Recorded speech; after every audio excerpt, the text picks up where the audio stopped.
Welcome back to Code Hive, the place where we make it work, make it right, and make it fast.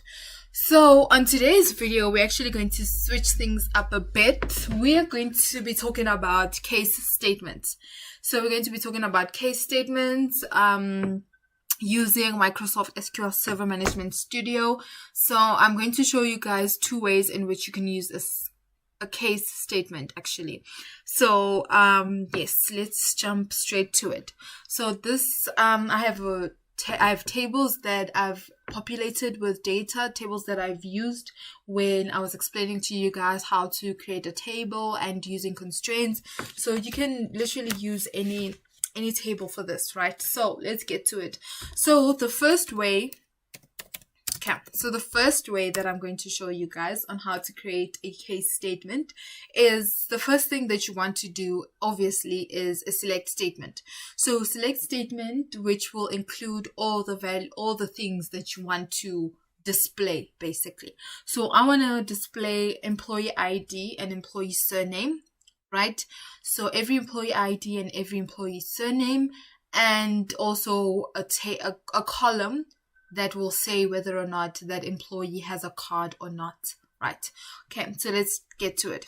So I'm just going to say select, right? So I'm going to use aliases. So if you haven't heard of this and you're still not familiar with it, then please just watch the other videos where I actually do talk about aliases. Okay, so select e dot, so I want employee ID. Okay, so I want to display employee ID and I want to display employee surname. Okay, so they all come from the same table, hence why the E. Okay, so now the first way, like I'm saying, you identify what the column what you want the column to be called, right? So I want the column to be called cards, right? So you're going to say cards equals to, and then your case. So case when ec dot employee ID is not null, then card done. So basically I'm selecting the employee ID and the employee surname from the employees table, right? Let me just finish this whole thing and then I can explain. Okay, so now when ec.employee ID is not null, then card is done, right? Else card is pending. Because if it's not done, then it's the opposite of done. So it's pending, right? And then your end statement. So now from employees, so now you indicate the tables that you want to use and your joins. So left outer join employee card, so EC, where the employee ID in the employees table is equals to the employee ID in the employee card table.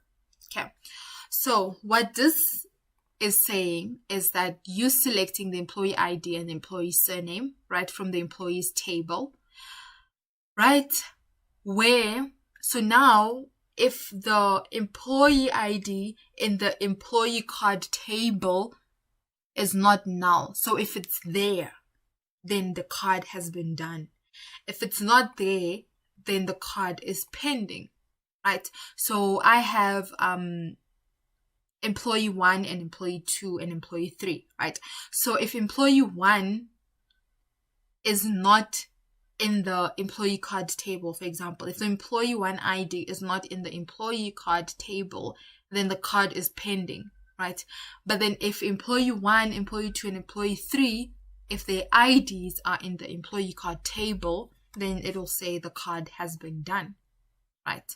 So if we run this and we execute, then it should show everything, right?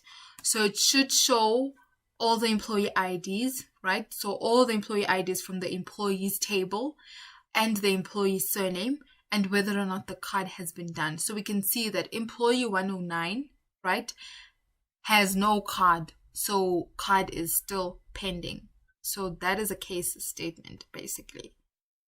So that's how you you create a case statement. So that's the first way. So the second way that I'm going to show you guys, right? It's similar, but yeah, it does the same thing. So the second way, you say select. So you have your select statement and everything in your select statement. So everything that you want to view. So employee ID and employee surname. Okay. So that's what you want to see, right? So now you create your case. So case, right? When the employee ID in the employee card table is not null, then card done. Else, card pending. Okay. So now when you end now, you say end as cards. Okay, so you see the difference. In this case, we've identified, or we've named how the column we want it to be. So the column which was there in our result, which was cards, right? So we've called it here, we've named it over there.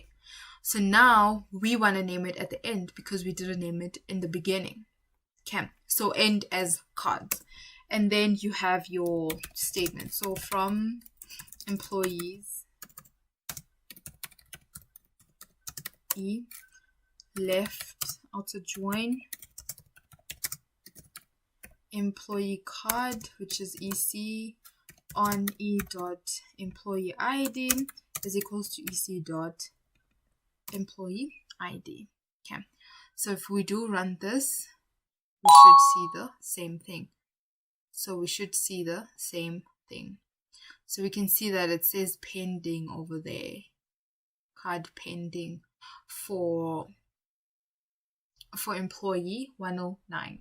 So that's basically how you use case statements. So I've showed you guys two ways in which you can do it. So the first way, you specify the column name and you just end your statement, you end your case statement. The second way, you specify the column name at the end when you have your end statement. So this is how you use case statements using Microsoft SQL Server Management Studio.